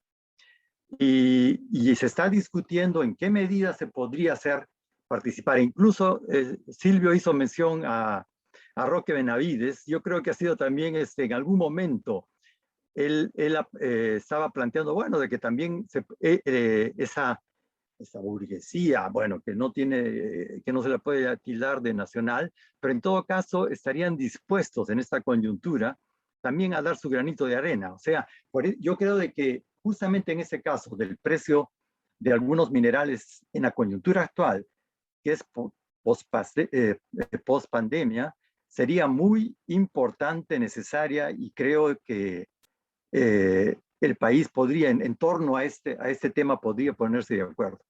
Bueno, ese es un punto. En lo que se refiere al apoyo, digamos, de las MIPES, etcétera, bueno, tenemos que esperar a que se presente el presupuesto para el próximo año. O sea, esta cuestión se tiene que presentar, si no mal me equivoco, esta semana, ¿no? Porque siempre el Ejecutivo tiene un mes de tiempo para presentar el presupuesto para el año que viene. Y ahí pienso yo de que se tiene que decantar un poco qué tipo de actividades se van a promocionar, se van a fomentar. Y yo pienso de que eso se ha tematizado en la campaña de Castillo, justamente las PIMIPES y cooperativas, la asociatividad en el campo, va a recibir este apoyo. Y por ese lado pienso yo de que ahí va a suceder algo. Probablemente no tan intenso como lo que mencionó Eduardo, o sea, una reconversión más fuerte en la estructura productiva actual, pero en esa línea yo al menos estoy esperando algo muy fuerte. Muchas gracias, Carlos. Silvio, ¿quería decir algo? Sí, sí, mi comentario es que, bueno, antes de ver políticas, o sea, hay algo que hay que entender, ¿no? A lo mejor va a sonar muy coyuntural, ¿no? Pero todavía no hay nuevo gobierno. Es decir, se ha cambiado el presidente, se han cambiado ministros, se han cambiado viceministros, pero después todo sigue igual. Incluso varios han sido ratificados en su puesto. ¿Sí? Ustedes habrán visto que salieron 2 viceministros del Interior que renunciaban sonoramente. Y la pregunta era, ¿por qué seguían ahí? Ya debieron renunciar antes, ¿no? O sea, se querían quedar. Y este gobierno, pues, asume sus funciones tarde, porque hubo todo un conflicto postelectoral que no se reconocían, pues, los resultados. Y eso generó toda una postergación. Claro, debieron haber pensado muchas cosas, ¿no? Pero hay que reconocer un tema. Y sí es un tema que es económico y que tiene que ver con políticas públicas. Es el tema educativo, ¿ya? Y es la falta de cuadros preparados para gobernar de las opciones de izquierda. ¿Por qué? Porque no han gobernado, pues. ¿Qué experiencia tienen? Y es justamente la injusticia que ocurre en el sistema actual, ¿no? Chicos que acaban, pues, la universidad y no tienen la oportunidad de ejercer su profesión, están en el desempleo. En cambio, los chicos de las, entre comillas, las familias privilegiadas, al toque agarran trabajo, pues, en las empresas, pues, los padres, los tíos, de quién, y ahí viene la experiencia. Y después de 5 años, ¿por qué lo nombraron a él? Bueno, porque tuvo la experiencia. ¿Y cómo tuvo la experiencia? Por vara. Entonces, hay una desigualdad educativa y hay una injusticia que se perpetúa. Y nos pasa factura ahora. Cuando una opción de izquierda quiere gobernar, no tiene cuadros. ¿Qué va a tener cuadros? ¿De acuerdo? Y es un tema real. Es un tema real. Entonces, algo a lo cual hay que ponerle principal atención, y tiene que ver con todo, con MIPES, las grandes, con las pequeñas, con todo, es el tema educativo, que tiene que ver con la educación de calidad para los sectores populares. Sin eso tú no tienes cambio social. porque siempre la gente que ha gobernado va a seguir gobernando. Ahora, si yo quiero un técnico, ¿de dónde lo saco? Tengo que buscarme pues alguien con experiencia. Y obviamente tiene que ser alguien que ya haya trabajado para gobiernos anteriores. O sea, ¿de acuerdo? Entonces, ahí vienen los cambios que hay que hacer. Los cambios en la educación, a nivel básico, a nivel superior. Tienen que darse becas educativas a la gente. Becas que sean, pues, a la gente con afán de redistribución. Ya se hizo antes, beca 18, etc. Bueno, tiene que generalizarse. Y según la Constitución, el Estado solamente garantiza la educación gratuita hasta el nivel superior, no al nivel universitario. ¿Sí? Mañosamente se cambió ese artículo que estaba en la Constitución del 79. Eso tiene que cambiar, o tiene que buscarse la forma de hacer cambios a pesar de ese artículo. Pero los cambios se tienen que hacer a nivel educativo. ¿Ya? Y tiene que ver este nuevo cambio que está viendo. Es un cambio importante, que hay una oportunidad, pero se va a tener pues que hacer con una combinación de gente que tenga experiencia con gente que no la tenga, porque si no, no hay cambios sociales y económicos tampoco. Ese sería mi comentario. Muchas gracias, Silvio. Y bueno, ahora continuando con la ronda de preguntas, dos últimas preguntitas, ya serían Laura y Tito Santiago Ramírez, serían dos preguntas más y creo que ya ahí estaríamos terminando, ¿no? Para no dilatar más el tiempo. Laura. Sí, buenas tardes o buenos días a todos. A los colegas Silvio Rendón y Gerardo Basurco. ¿Qué recomendaciones les darían ustedes en políticas económicas al actual gobierno para que logren en un corto plazo cierta estabilidad? Porque como dijo el colega Silvio Rendón, que coincido con él en todos los aspectos, no la va a llevar fácil, no la tuvieron los gobiernos anteriores, pero las necesitamos ahora. Entonces, ¿qué aportes o qué recomendaciones le darían al gobierno para que puedan pasar la valla de este año, por lo menos? Y después es otra cosa, ¿no?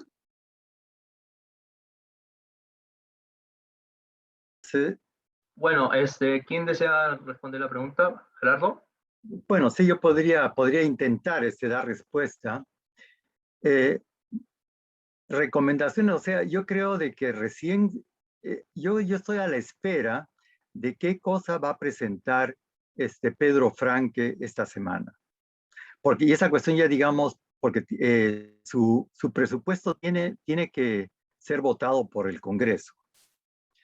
Y yo creo de que recién, porque digamos, las recetas a las que hace alusión son recetas, digamos, a corto plazo. Yo creo de que en lo que estamos de acuerdo, es también lo que mencionó Silvio, lo fundamental es primero tenemos que tener a la gente vacunada para que no entremos en otro lockdown que sería realmente grave, ¿no? Y lo que percibo es de que la continuidad de la política de vacunación como que ha tenido ciertos tropiezos, y eso es lamentable. Yo pensé que esa cuestión iba a continuar del gobierno de Sagasti al gobierno de Castillo, ¿no? Y yo creo de que ahí ha jugado el problema que hubo con el canciller, que tuvo que renunciar tan rápido, y la asunción ahora por parte de Maurtua de Romaña, que no sé, bueno, no sé si es diplomático, espero de que lo pueda hacer mejor, pero ese es el punto fundamental, ¿no? De que primero tenemos que tener a la gente vacunada para que se cree la base de la recuperación económica, porque no vaya a ser de que mañana nos venga con la siguiente ola otro lockdown y eso sería realmente trágico para el desarrollo de la economía. Bueno, eso sería lo primero. Por otro lado, lo que ya se ve es de que el aspecto social tiene que jugar un papel importantísimo en la política a corto plazo, ¿no? Bueno, a lo que hace mención Silvio, educación, bueno, yo creo de que ese es a largo plazo, ¿no? Se tiene que tener realmente una reforma muy intensa del sector educativo. Pero digamos a corto plazo hay que crear empleo y esa es digamos la meta que he escuchado de la boca de tanto de Perú Libre como también de Pedro Franque, es de que se tiene que crear puestos de trabajo. Y esos puestos de trabajo deberían de ser sostenibles, y sostenibles solamente pueden ser si es que son privados, porque los puestos del sector público son buenos, digamos, para la coyuntura, para un tiempo, para un determinado lapso de tiempo, pero de lo que se trata es puestos sostenibles a largo plazo, y ahí juega un papel importante la empresa privada. Ahora depende de qué manera se va a fomentar esto, ¿no? Banco de la Nación, una banca de fomento es importante, pero no es lo único. Eso, ahí hay todavía mucho pan por rebanar. Hay todo. Lo que no veo es no veo un programa, una estrategia concreta por parte del gobierno actual. Y eso es lo que sería necesario como recomendación. O sea, yo lo que diría, lo que es importantísimo es la diversificación de la economía. Las mesas, digamos, a las que se hizo alusión en el pasado fueron muy importantes. Se tendría que retomar para ver en qué campo se puede llevar a cabo. Y lo que es, pues, fundamental es el crear valor agregado, ¿no? Porque nosotros seguimos exportando piedra, y el que hace el negocio es la industria manufacturera, es otro tipo de industria fuera del país, ¿no? Y eso es necesario lograr mayor valor agregado, ¿no? Eso, digamos, lo que se me ocurre, digamos así, espontáneamente para dar respuesta a su pregunta. Gracias. Muchas gracias, Gerardo. ¿Alguien más que desea dar la pregunta a Laura? O si no, para darle paso a Tito Santiago Ramírez, que quería hacer una pregunta. Tito. Y aquí, pues, prácticamente ya... Te escuchamos. Hola compañeros y compañeras, estoy con muy poca señal porque estoy viajando, no sé si me recepcionan bien. Sí, te escuchamos. Bien, primero felicitaciones por la exposición y la organización del evento. Interesante hablar de economía. Thomas Piketty, en su última publicación, El capitalismo del siglo XXI, dice que el capital está tan concentrado que usa los consumos cotidianos de la gente. Consumimos tantos y cada vez que consumimos estamos generando un nuevo rico. Ese rico no tiene sus capitales en el país donde se produce, en el país donde se consume. Es decir, hay una concentración del capital. Hay una relación entre el precio del dólar y esa concentración del capital. Mi pregunta es, teniendo en cuenta que los capitales están concentrados, ¿cuánto la política de Estado puede influir en la regulación de precios, en controlar el precio del dólar, la inflación? Gracias, compañero. Muchas gracias, Tito. ¿Alguien desea responderle? No sé, Eduardo, Silvio, Gerardo. Sí, Eduardo. A ver, si me permiten, a ver, sí, es muy poco el margen de maniobra para responderle a Tito que tienen, digamos, los gobiernos para navegar sobre el sistema de precios, por ejemplo, ¿no? O el sistema, o la capacidad incluso de generar gasto, ¿no? Porque evidentemente desde las finanzas públicas me pueden refutar y decir, oye Eduardo, pero a ver, una política fiscal fuerte puede generar empleo, ¿no? Entonces no es tanto así como dices, no, es que algo que dijo Gerardo hace un rato y que lo completó de una manera muy inmaculada, Silvio, fue que, digamos, generar empleo no es fácil, ¿no? Y Silvio dijo, y estoy parafraseando a Silvio, sobre todo desde un gobierno que todavía no está tan asentado. Entonces, por ahí vamos detectando que como política de Estado, digamos, influir sobre precios o incluso incidir sobre un empleo a través de gasto público es complicado, es muy complicado. Ahora, sí existe una coyuntura, digamos, siendo o ejerciendo un poco la economía piquetista, ¿no? El Thomas Piketty, sí existe un contexto. Y es un contexto real, y acá sí vamos a ser bien claros, ¿no? En el Perú existen mega ricos, existen patrimonios familiares mega ricos, existen estos patrimonios que a su vez están colgados un modelo de negocio que en los últimos 30 años se colgó a su vez de dos dimensiones que distorsionan y generan mucha simetría en los mercados, que es mercantilismo por un lado, ¿no? Que es esa práctica recurrente de, digamos, detectar un nicho en el Estado que a través de una ley específica pueda favorecer un modelo de negocio, Y la otra dimensión, que también es muy tóxica para los mercados, son los monopolios, ¿no? Entonces, efectivamente, si vamos a hablar de concentración de capital, acá en el Perú hubo algo que si traemos a Thomas Piketty y lo encerramos un año en la SUNAT, Thomas Piketty sale loco, ¿no? Acá en Perú no solamente hay una desigualdad importante, ¿no? Medida en función a patrimonio, sino que estos patrimonios además son ociosos. Digamos, son ociosos en el mejor sentido de la palabra, porque no generan chamba, no han generado trabajo, no han provocado, ¿no es cierto?, que la demanda, que el consumo, que haya un impacto por el lado del empleo. Entonces, eso sí es grave, porque vemos que cada vez más el rol del Estado, y acá retomo para terminar de responderle a Tito, el rol del Estado se ha visto cada vez más acotado. Sumemos corrupción, sumemos informalidad, 4/5 informalidad en los mercados locales, sumemos instituciones débiles, vamos a ver que la ausencia del Estado para decidir, no solamente en aspectos políticos, ¿no? Porque no tenemos todavía, digamos, institucionalidad republicana y democrática fuerte, sino para incidir sobre temas económicos en un contexto donde la economía del Perú, sobre todo en las 3 últimas décadas, se ha movido entre mercantilismo y monopolios y oligopolios. Ejemplo, bancos, ¿no? Ahí hay un ejemplo, gas, ¿no? Donde tienes 3 envasadoras que prácticamente deciden qué precio poner, ya fueron sancionadas como prueba. Entonces tenemos un Estado ausente que no tiene ni siquiera capacidades, un poquito lo que decíamos con Sonia, para generar demanda a través de pymes, MIPES y pequeñas propiedades agrícolas familiares. Entonces estamos frente a una coyuntura donde el Estado es ausente. Los retos son brutales. A corto plazo, decía Gerardo y Silvio, o Gerardo mejor dicho, tenemos vacunas, Silvio también decía lo mismo, tenemos gasto público, gasto sanitario, gasto en infraestructura educativa, y a largo plazo, evidentemente, están estas reformas, ¿verdad? Entonces, creo que tenemos un Estado ausente y con lo cual son muy limitadas las influencias que pueda tener este sobre el sistema de precios o sobre cualquier conformación dentro de la economía real. Muchas gracias, Eduardo. Bueno, ¿alguien más desea complementar algo? Si no, para darle paso a Rosita, que también está levantando la mano. Ya creo que sería la última pregunta de Rosita.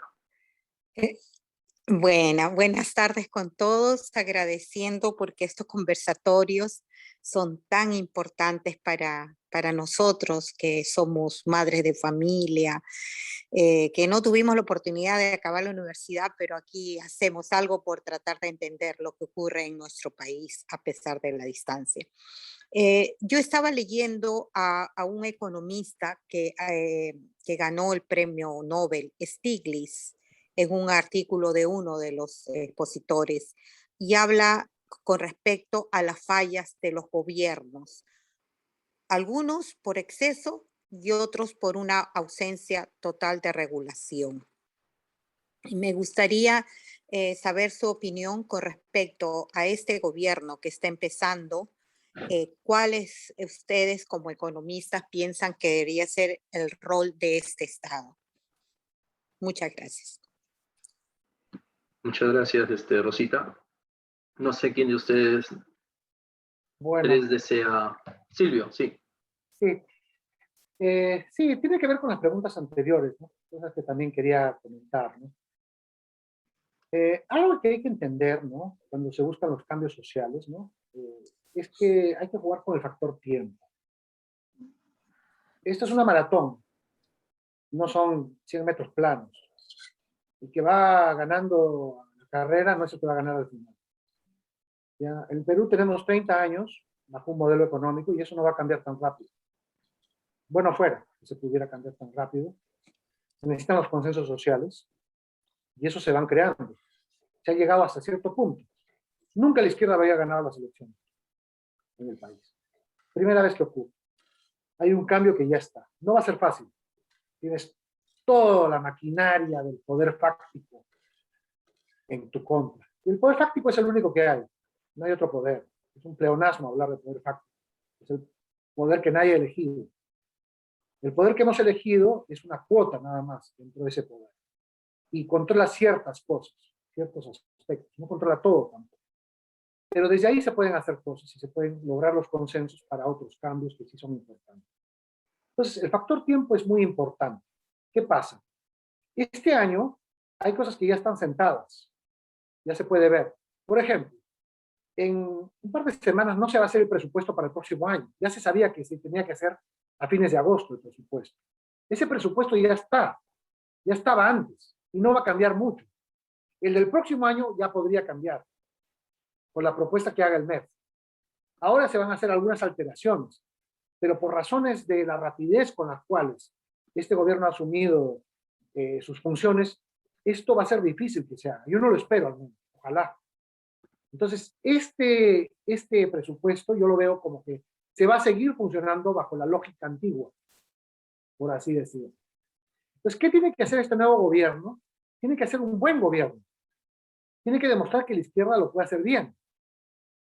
La derecha cree que ellos son los únicos que pueden gobernar bien, que tienen los únicos técnicos, que son los únicos que pueden manejar ciertos aspectos. Y si ven a una persona de otra orientación, ya se lo quieren bajar. Ya se ha visto. No solamente con este gobierno, sino con los anteriores. Van a seguir haciendo. Pero ahí es donde viene pues, el conflicto y un poco la resistencia. ¿Ya? A veces pareciera que la oposición fuera el gobierno y el gobierno fuera la oposición, por el poder que tiene. ¿Sí? Tú puedes haber llegado, pero no te dejan. Entonces, ¿qué cambios económicos se tienen que hacer? La reactivación con salud, la vacunación, los bonos, permitir que la gente trabaje con protocolos de salud. Y esa tarea, ya se sabía que este año iba a ser un año expansivo, incluso si hubiera ganado la derecha. Iba a ser un año expansivo. ¿No se acuerdan ustedes del debate, cómo prometían bonos? Cómo prometían el canon, te lo damos así como efectivo. Se sabía que esto iba a ser así. Gane quien gane. ¿Sí? Y hay una cosa que hay que tener en cuenta, que no se puede gobernar el país como se ha venido gobernando en los últimos 30 años. Es decir, tiene que haber cambios y tienen que aceptarse esos cambios. Y los cambios pasan básicamente por cambios redistributivos en salud y educación. Se tiene que crear un poco las bases para la nueva inversión en educación y en salud. Hospitales, postas médicas,